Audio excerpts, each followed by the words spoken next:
because that's love, right? And that's probably what we learned when we think about love, that sometimes it's sacrifice, sometimes that includes like anxiety, and sometimes it has to be stressful. I am Lucia Gallegos, and this is Flowers in Winter. Hi there, I'm happy you're here. My name is Lucia Gallegos, and I'm a registered psychotherapist based in Ontario, Canada. And this is Flowers in Winter, a podcast where I talk about women and mental health. So I'm happy that you're back. First thing first, as I always mention, this content is not intended as a substitute for mental health professional advice. If you feel that you would like to talk to someone, always please seek professional advice from a mental health practitioner. Having said that, let's start with today's topic. So, a big question that sometimes I see in my practice, and not only my practice, also with friends, with family, is, wait a second, can toxic relationships be healed? And in this case, I'm focusing on toxic relationships in couples. Because they are not only for couples. We can have a toxic relationship with family, with friends, at work, with neighbors, you name it. But in this case, I'm focusing in couples, like how this is affecting couples and if this can be healed. When I was thinking about this specific topic, it came to my mind a memory that I have when I was in college years ago. I have a friend of mine, I remember how she started dating someone, and she initially felt so happy about this new relationship. But as the day went on, I started to notice how stressed she was most part of the time, but she did not notice it. There were like different red flags that they were telling her this is a toxic relationship. However, for her, it was a whole different situation. She constantly told me, like, I feel like I'm walking on eggshells, I feel drained all the time, and at the same time, I feel in love with this guy. But I also feel I'm not being the same person anymore, so I have to do better.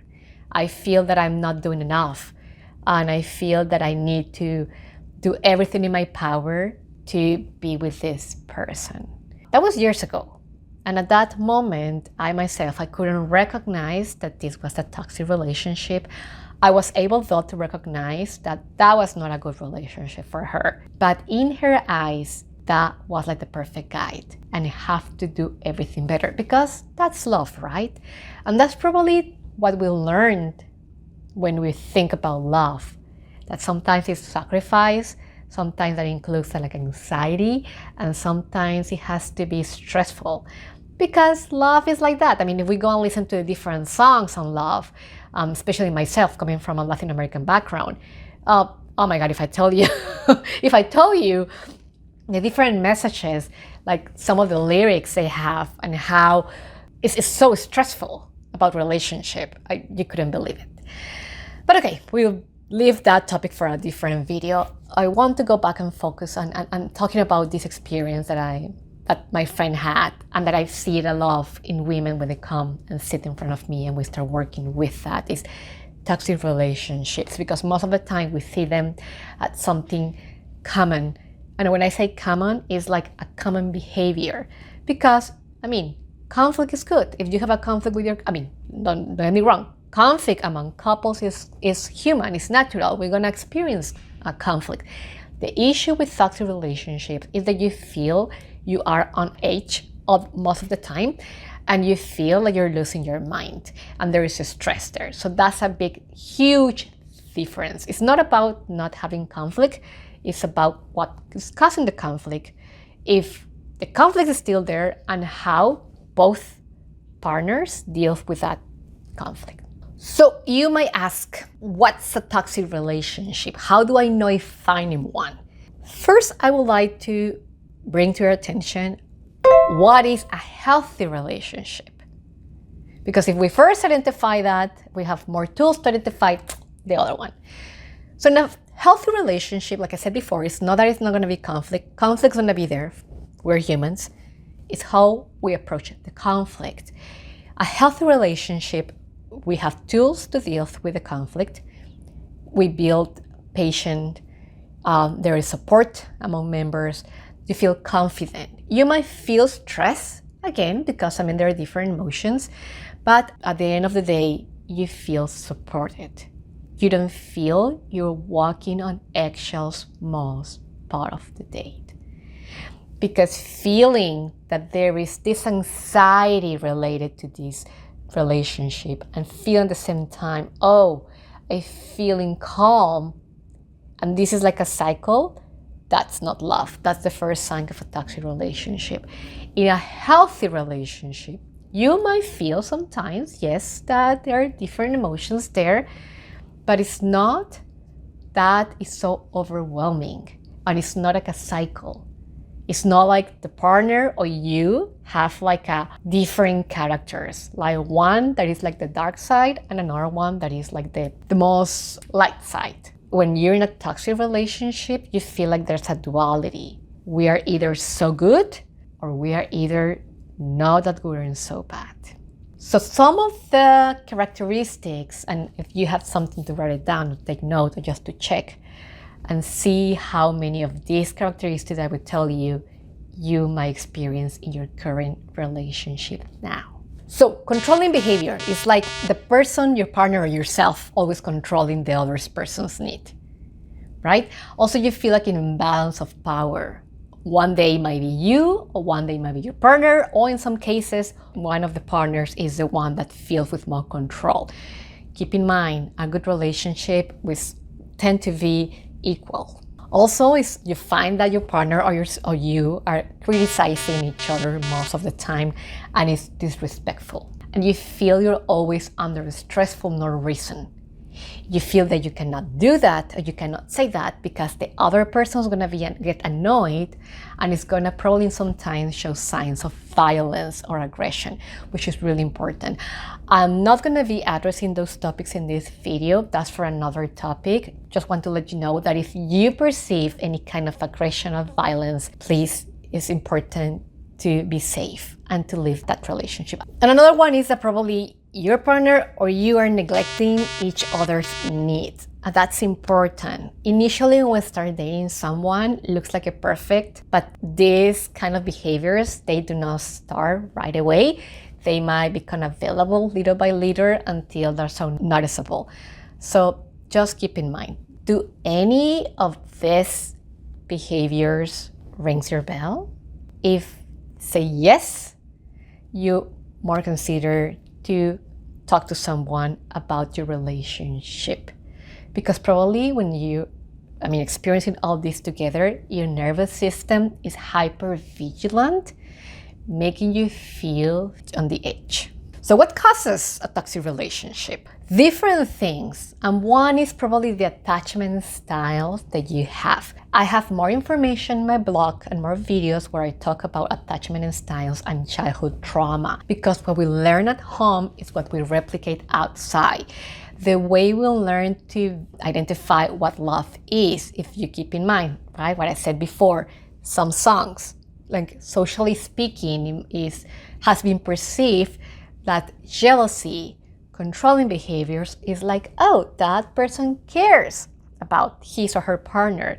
And having that in mind and having that structure in our brains, we sometimes believe that that's love, and which is not. Another cause is probably low self-esteem, because when we do not experience a good self-esteem, we might need to control the other person, the other partner.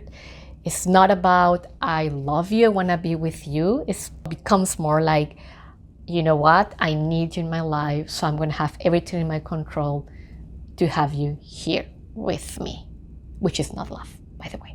So, okay, I recognize already that I might be in a toxic relationship, and then there are different levels in the toxic relationship, and that's okay. I mean, it's not the end of the world. Thankfully, there are different ways to work with this.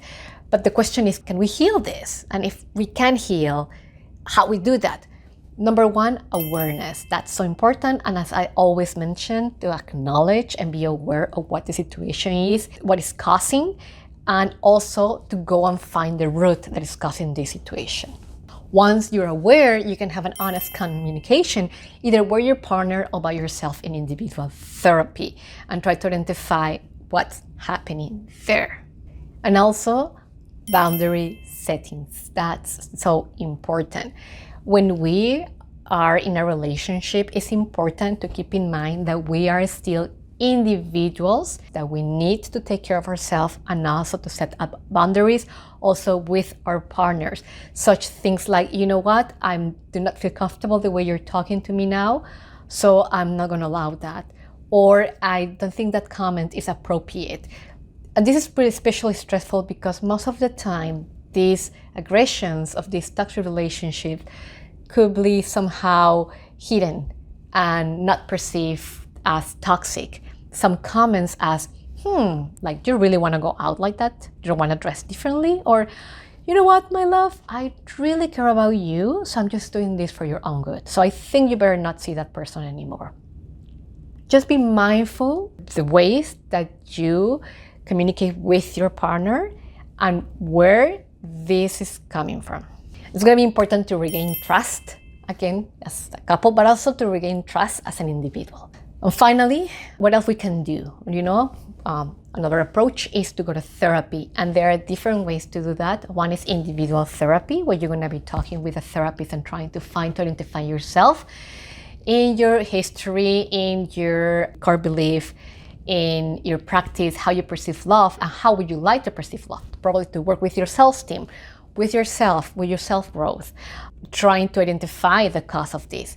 And the other approach is also going as a couple to therapy with someone who specializes in working with couples and try to see the perspective of both. I will say both approaches work. If you feel like you would like to get more information about that, there is always professional help that will be glad to be there and help you with all this. You're not alone. Most of the time, we do not perceive there as a toxic relationship. It's important to perceive it so we can then create tools to help you to go back and have a healthy relationship, or to end that one and work on yourself, and then go and find and be in a healthy relationship. So thank you for being here. I hope this information was really helpful. This is Flowers in Winter, and we'll meet you next time. Please take care of yourself and also be mindful and keep in mind and in your heart that whatever you're dealing with, you don't have to go through it alone. If you would like to contact me, please go to my contact page, or you can send me an email to lucia@luciatherapy.com. We can book a session if you would like to work with any of these issues and situations. And thank you, and see you next time. Flowers in Winter is a podcast by Lucia Gallegos, music by Rosy Cervantes. Don't forget to follow me on Instagram and Facebook as Lucia Therapy.